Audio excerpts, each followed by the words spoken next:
understanding ourselves isn't written in words. It's etched in the stars, whispered in the planetary alignments, and mirrored in the cycles of the earth itself. Astrology has long been a tool for prediction. But what if it's really a mirror for self awareness?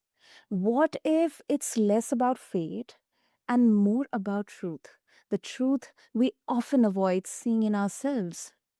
Listeners, welcome to the Cosmic Confluence podcast. I'm your host Sana, and today for this episode, I am joined by someone who carries both the calm of a seasoned traveler and the insight of a cosmic storyteller.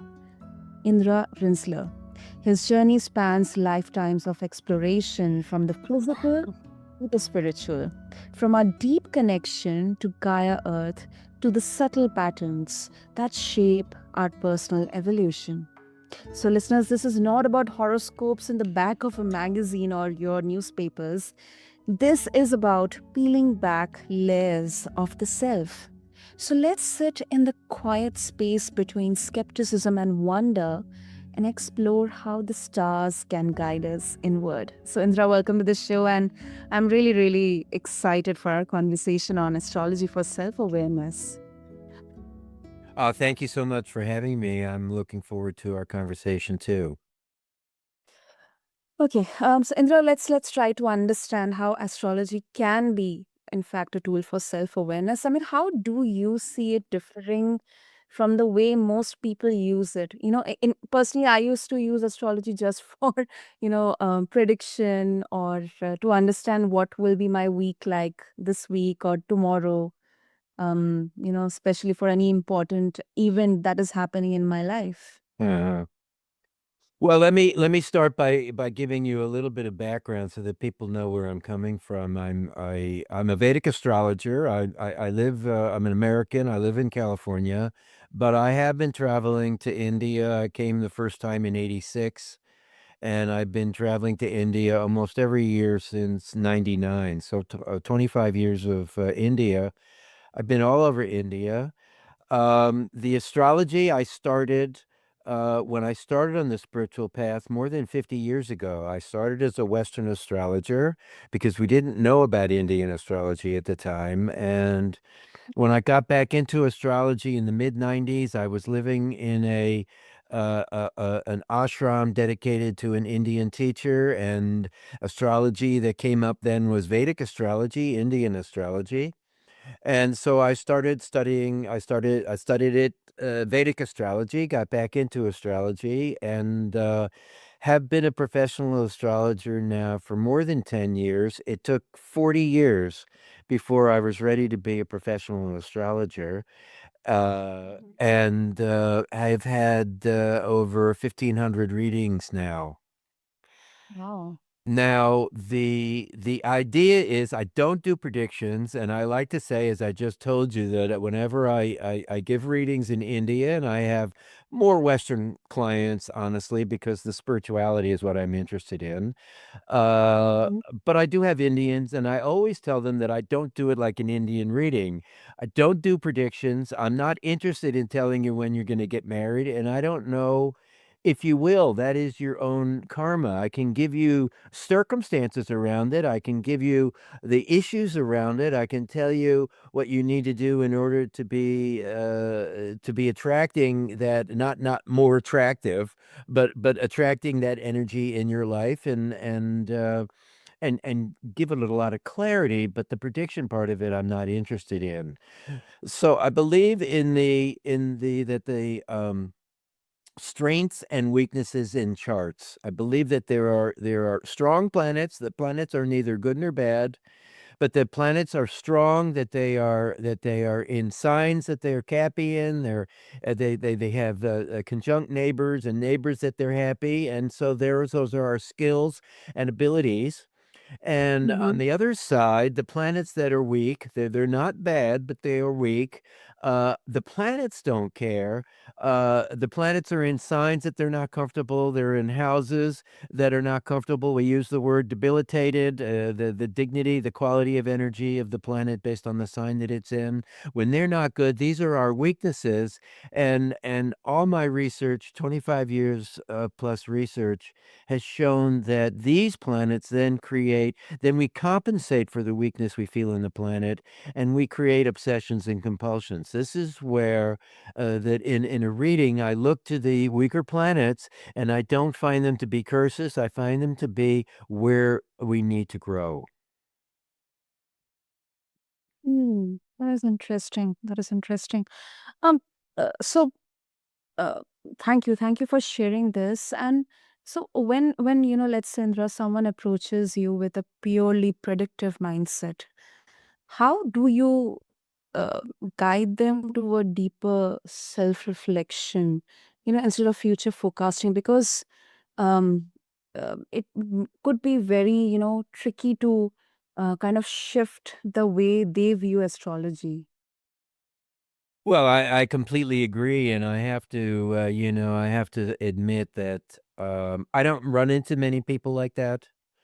Um, because a couple of reasons. One is because is because people are sent, and so they don't that I can't really well, it's not that I can't work with it, but they're not my people. What I call they're not my people, they're not the ones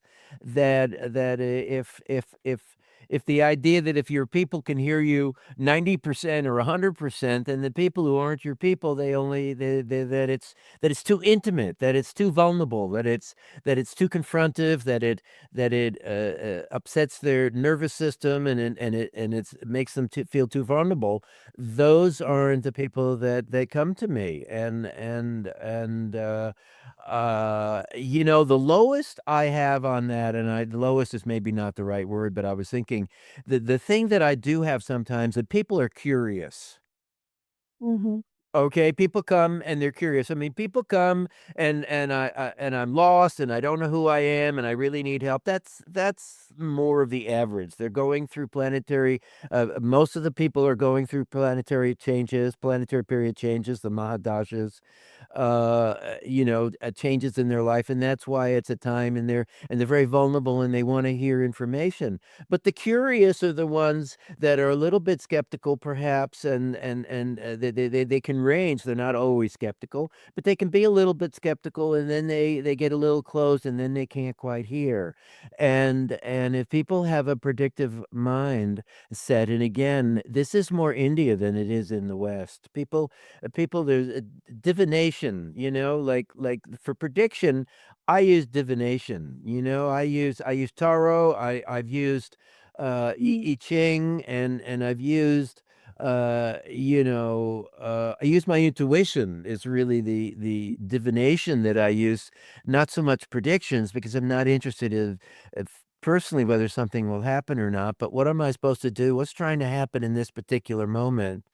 What is the making sense of what I'm feeling when I'm, triggered and when we get mental, then intuition is really hard to access, and so I use other tools for that than astrology, but astrology can be useful because quite often I confirm, people's, intuitional hit, that they don't trust their intuition, I had a client last week who it ended up that it looked like,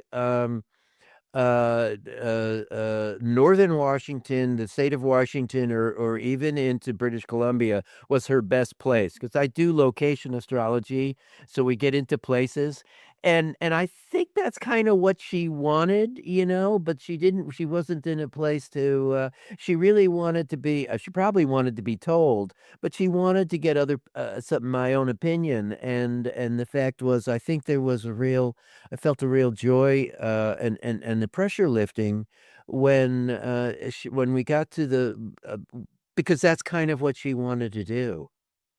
Hmm. Location astrology. Wow, that is. Is it something related to Vastu, or it's just No, it's not Vastu. It's also called astrocartography. And Okay. and the way that it works is perhaps you've heard of ley lines. Have you heard of that? The Earth's ley lines?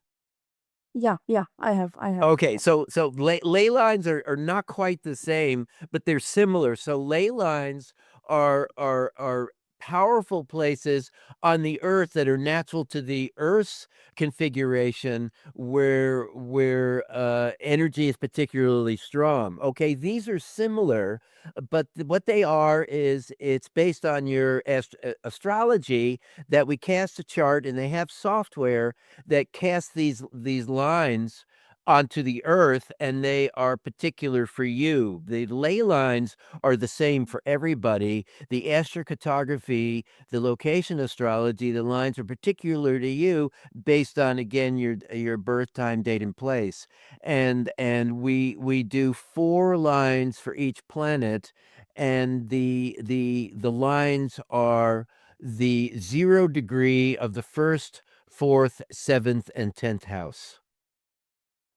Okay, okay, okay.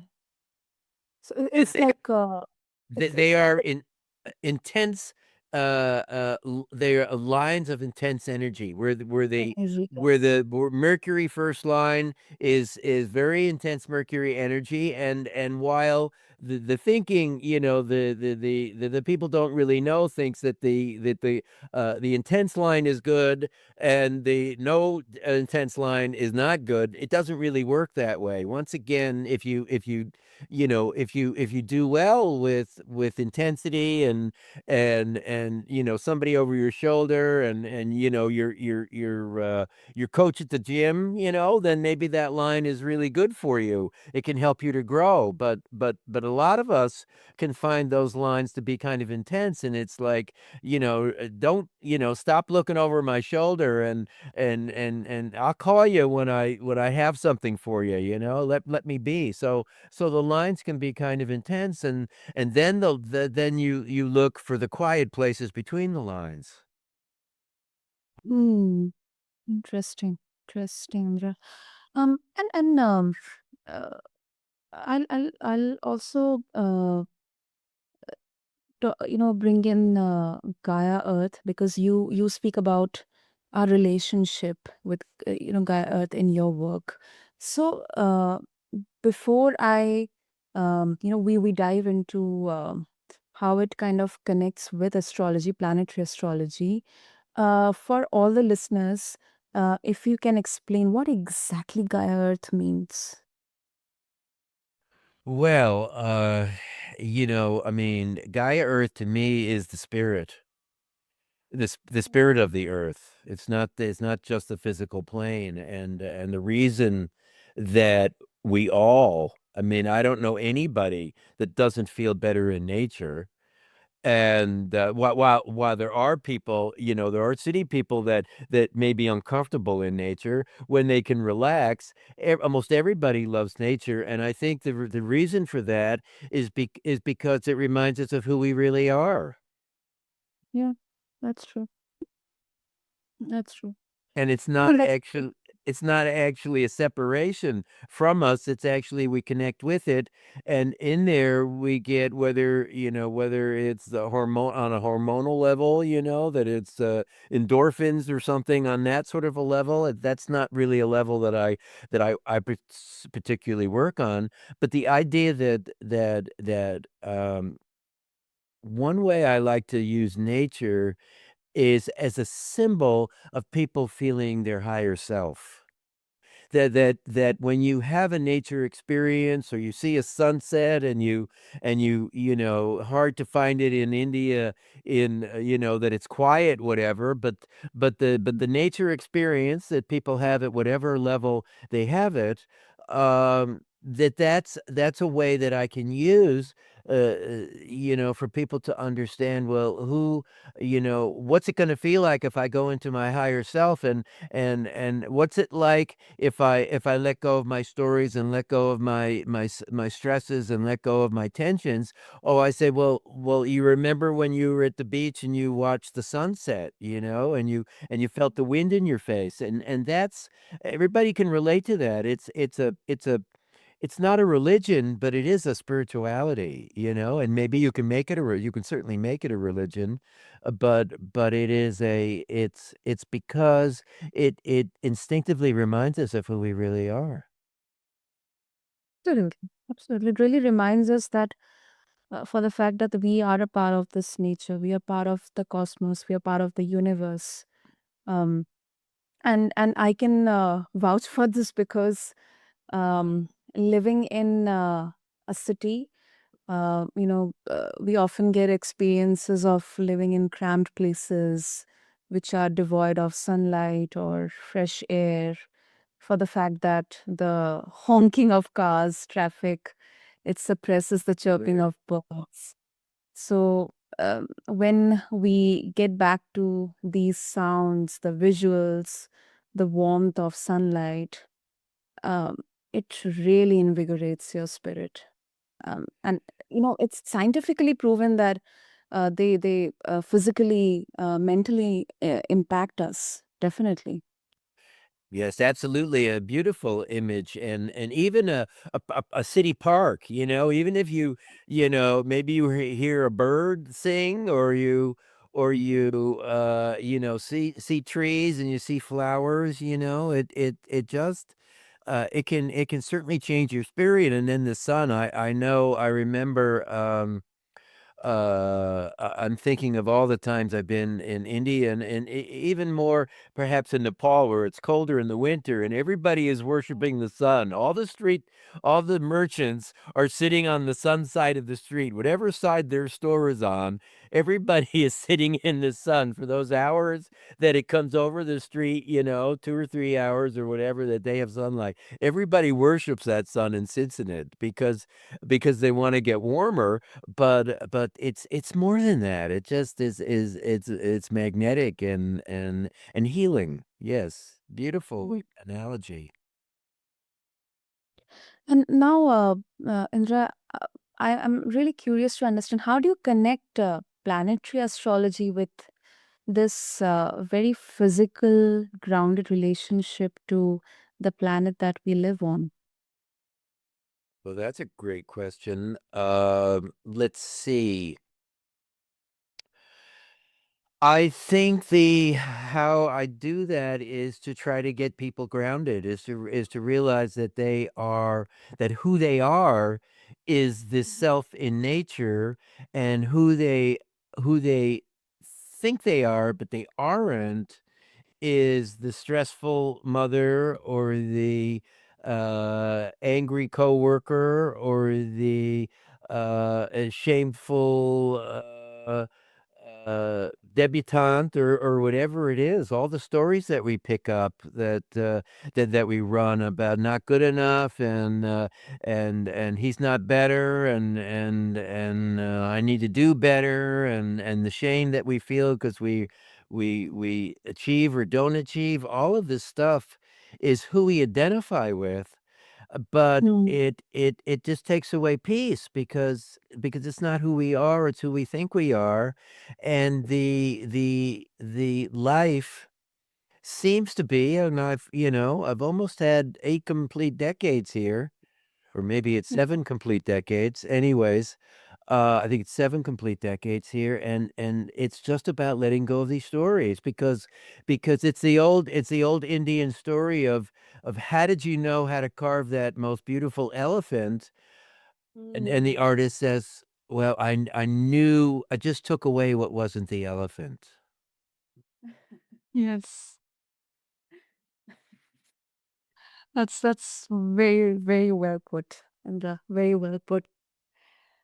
So before we wrap up, and it's more of a reflective um, question on astrology.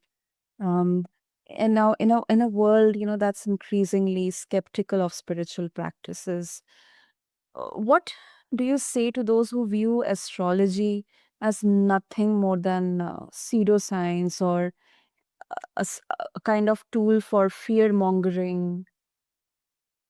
I mean, what's your call on that? Well, that's a great question. Well, I want to let's okay, so let's break this down here. Spiritual, what did you say? Spiritual celebration, spiritual ceremony, S- On spiritual practices. s- spiritual. One more time, spiritual Practices. practices, spiritual practices. Okay, so while the the later generate the younger generations, I'm thinking of I'm gonna come back, I'm gonna start with Catholics. Less of the kids aren't going to church anymore. So the spiritual practices in that sense are have lessened. And it may be in India that the younger generations have moved away from the practices of the elders. And while there's still a lot of respect that they've moved away from those practices, I'll grant you that. But I think what has happened is that I think yoga has replaced, going to the temple. I think that nutrition and health and body awareness and Vastu and Reiki has changed. That in I don't know how much you get into Dwapara Yuga. I believe we're in Dwapara Yuga, that we're not in Kali Yuga anymore. And the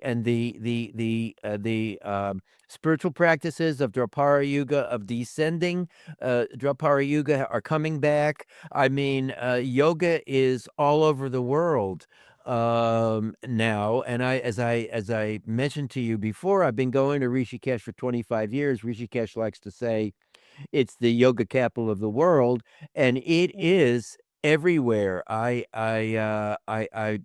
friend of mine there told me that his son, who's a famous teacher there, this winter I heard this story, that he had 87 people for a month long, and they were from 43 different countries.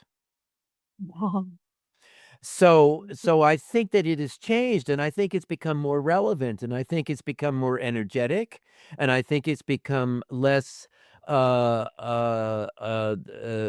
Kali Yuga. It's become less dense. It's less of a dense nature, and it's less of rules, and it's a little bit more of I have to do what I believe. And I think that while there can be in a family, when the rebellion comes along, that it can be very stressful. I think that over the 50 plus years that I've been in when I first moved to California and seen this thing grow, and I've been in it since the very beginning, when it was natural food stores, that we could go to stores and buy organic food, which we'd never heard of before, and organic products, and quality of life became something. I think this has become the spiritual practices, and I think that it is exploding, and there's no way to control it now when it comes to not that you'd want to, but I mean, you can't put this genie back in the bottle is what I'm trying to say. Now, when it comes to the astrology, I think the astrology is changing too, and I think that some of the practices have been where we give our power away. Then the astrologer says so and so, and we believe that so and so is true.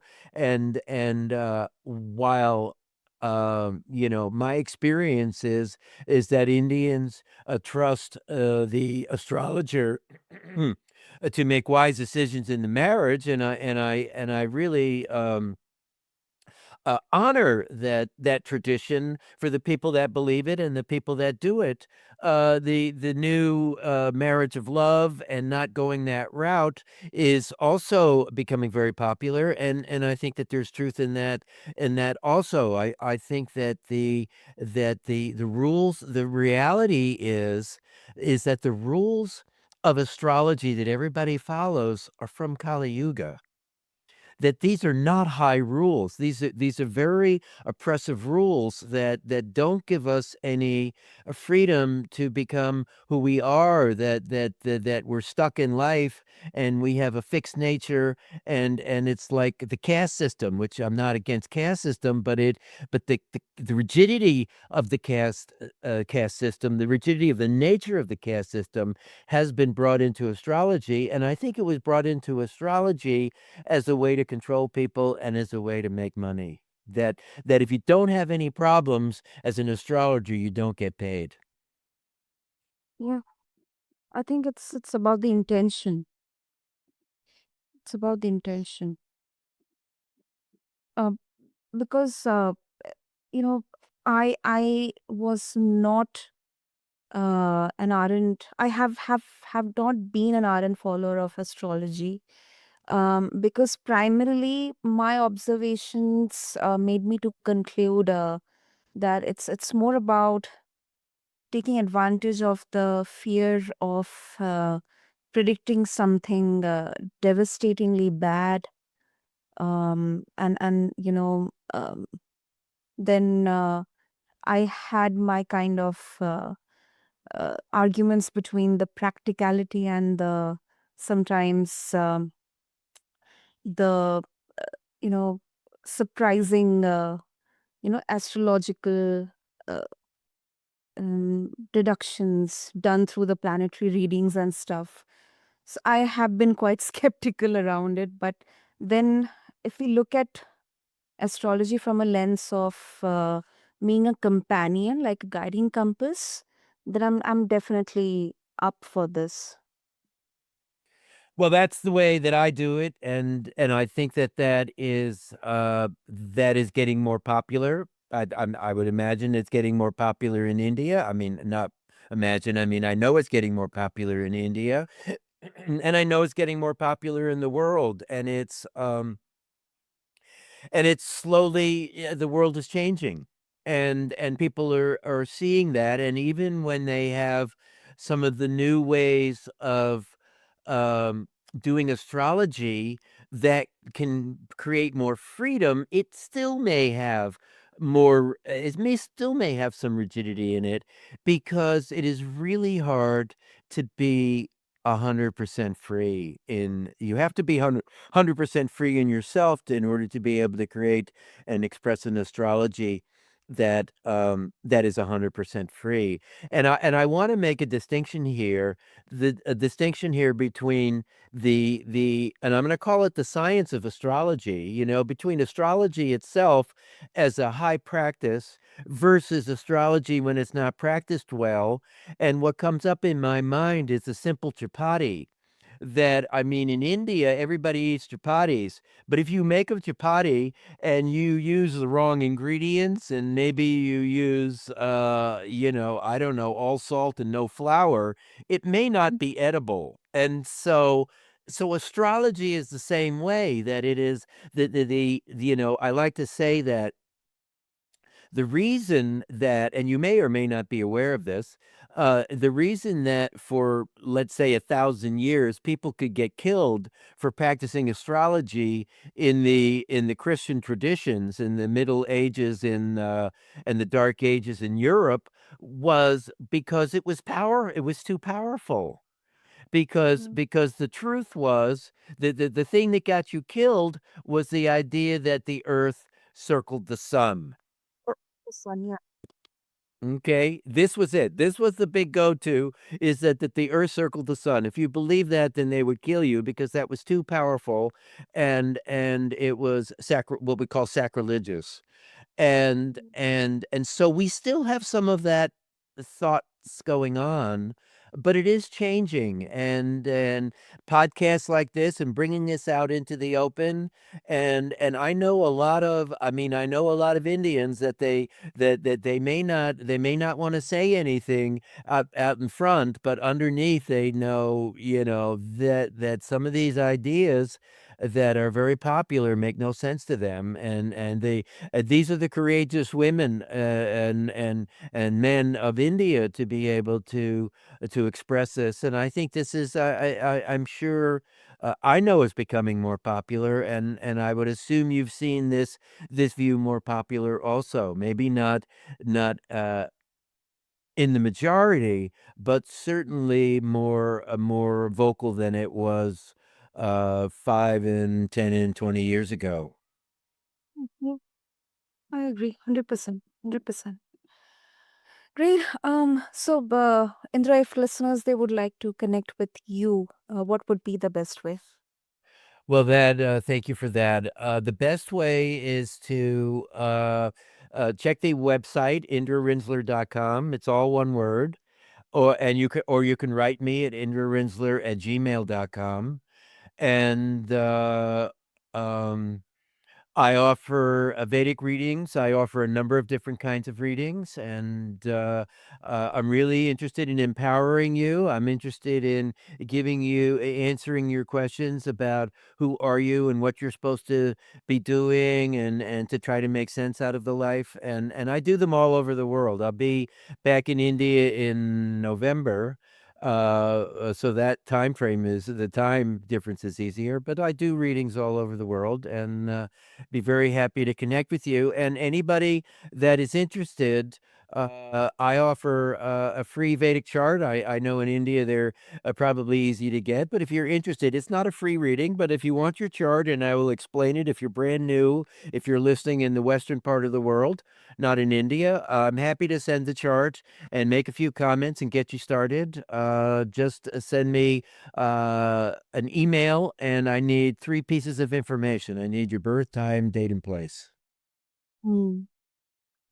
Awesome. I'll make sure to have all the details in the show notes for our listeners, Indra. And thank you, thank you so much for bringing astrology to the limelight. At its best, it is not about sealing our fate.